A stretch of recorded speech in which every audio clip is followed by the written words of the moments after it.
জিনিসগুলো আমার লাগবে সেটা হচ্ছে আমার একটা ডাল লাগবে, সেটা ইঞ্জিন অয়েলটা মোটামুটি ভালোই আছে, ফুললি সেল। আর সেলের মধ্যে দুই না বানা কি হয় না সেটা।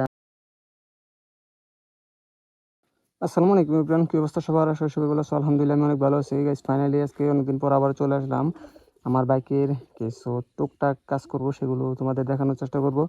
আর আমি যেই টুকটাক যে কাজগুলো সেগুলো আমি নিজেই করে থাকি। দেন বাইকের ইঞ্জিন অয়েল চেঞ্জ করা, দেন অন্যান্য যে যাবতীয় হর্ন টর্ন এগুলো যে টুকটাক কাজগুলো বাজে, দেন এভরিথিং মানে টুকটাক হালকা পাতলা যে সমস্যাগুলো হয় সেগুলোর কাছে মোটামুটি নিজেই জানি, যেহেতু আমি অনেক দিন বাইক রাইড করি। তো ওগুলো দেখতে দেখতে শিখতে শিখতে একরকম শেখা হয়ে গেছে। দেন গেছে ফাইনালি আমার হাতে কিন্তু শেলের ফুল সিনথেটিক একটা ইঞ্জিন অয়েল। এই ইঞ্জিন অয়েলটা আমি এবার ইউজ করবো। দেন আগের বার আমি সবসময় বোতল ইউজ করতাম, দেন এবার নতুন করে এই ইঞ্জিন অয়েলটা নিয়ে আসছি টেস্ট করার জন্য যে এটা কেমন, সেটা টেস্ট করার জন্য ফুল সিনথেটিক একটা মোবিল নিয়ে আসছি। ইঞ্জিন অয়েলটা আমি নিজে আজকে ড্রেন দিব। দেন এই কাজগুলো আমি মোটামুটি নিজেই পাই। দেন ওই দিনের যেহেতু আমি বাইক রাইড করি, তো আমার এগুলো মোটামুটি শেখা হয়ে গেছে।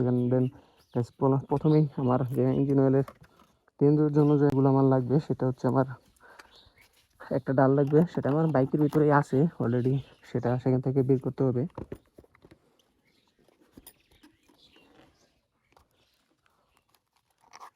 টুকটাক জিনিসগুলো যে তোমার বাইকের ভিতরে থাকে, যেন আমি কোনো ধরনের কোনো সমস্যা হলে আমি নিজেই সেগুলোর চিকিৎসাটা করতে পারি। আর প্রথমেই আমার যে ইঞ্জিন অয়েলের ইনারটা সেটা আমি আগে লুজ দেওয়ার চেষ্টা করি। গাইস, এটা প্রচুর পরিমাণে হার্ড ছিল।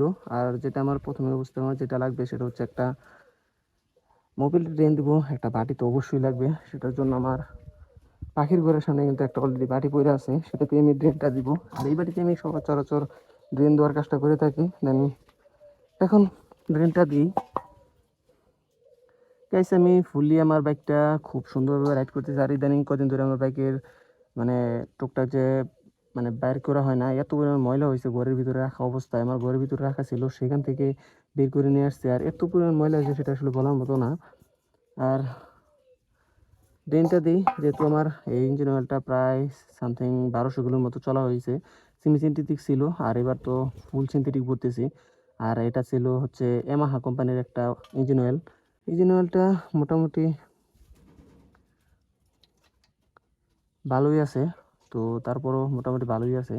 এটা ইয়ামাহা, তার আগের ছিল মোতল পড়তাম তার আগে। দেন এই একটা ইয়ামাহা পড়ছি, দেন এবার নিয়ে আসছি ফুললি সেল। আর সেলের মধ্যে দুই না বানা কি হয় না সেটা আমি সঠিক জানি না। আমি এই ইঞ্জিন অয়েল কিনতে যে এত পরিমাণ প্যারা খাই সেটা আসলে বলার মতো না। কারণ হচ্ছে ইঞ্জিন অয়েলের মধ্যে প্রত্যেকটা ইঞ্জিন অয়েলের মধ্যে 1 নম্বর 2 নম্বর দেওয়াই থাকে, বেশিরভাগ ইঞ্জিন অয়েলের থাকে 2 নম্বর। সেই জন্য আমার সবচেয়ে বেশি প্যারাটা খাইতে হয়। এত পরিমাণ প্যারা খাওয়া আমার পক্ষে সম্ভব হয় না। আমি প্রত্যেকটা ইঞ্জিন অয়েল কিনতে গিয়ে আমার প্রতিবারই প্যারা খাইতে হয়। একবার আমি দেন 2 নাম্বার বোতল ভরার পরে আমার ইঞ্জিনের কাজ করানো হয়ে লাগছে। দেন আমার ইঞ্জিনের খুবই সমস্যা দেখা দিয়েছিল। দেন পিস্টন ডাক শুরু করে দিয়েছিল, এরকম একটা অবস্থা হয়ে গেছিলো। সেরকম আমার পরে ইঞ্জিনটা আমার কাজ করানো লাগছে, এরকম একটা প্যারায় পড়তে হয়েছে। এখন আমার গাড়ির ইঞ্জিন অয়েল ড্রেন দেওয়া কমপ্লিট। দেন এখন ইঞ্জিন অয়েলের ড্রেনারটা সুন্দর করে লাগাবো। দেন পোচাপুচি করে সুন্দর করে লাগানোর চেষ্টা করতেছি। আর ইঞ্জিন অয়েলটা মোটামুটি ভালোই ছিল, কিন্তু কালো হয়ে গেছে অনেক, যেহেতু অনেক পুরানো একটা ইঞ্জিন, তাই একটু কালো তো হবে অবশ্যই। তো গাইস, এখন ড্রেনারটা সুন্দর করে খুলতেছি, টাইট দিলাম। দেন টাইট দেওয়ার পরই এখন দেন ইঞ্জিন অয়েল ডালার পালা।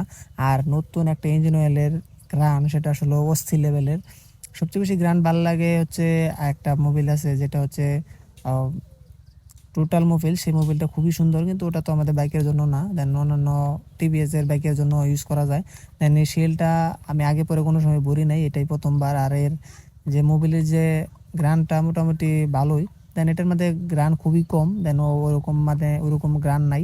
কিন্তু ইঞ্জিন অয়েলটা দেখতে খুবই জোস, মানে একটা গোল্ডেন কালার শেড দেয়, সেটা দেখতে খুবই অস্থির লাগে। আর এই জন্য আমি এই বাইকের এখন বর্তমানে শেলটাই ভরবো। আর এই শেলটা পরে দেখবো যে আমার ইঞ্জিন কন্ডিশনটা কেমন আসে। দেন আগের বার যেহেতু আমি ইঞ্জিন অয়েল অনেকবারই ভরছি, দেন আমি 8 বছর ধরে, যেহেতু অনেক দিন ধরে আমি বাইক রাইড করি, তো আমার প্রতিনিয়ত ইঞ্জিন অয়েল কিনতে গিয়ে একটু প্যারা খাইতে হয়।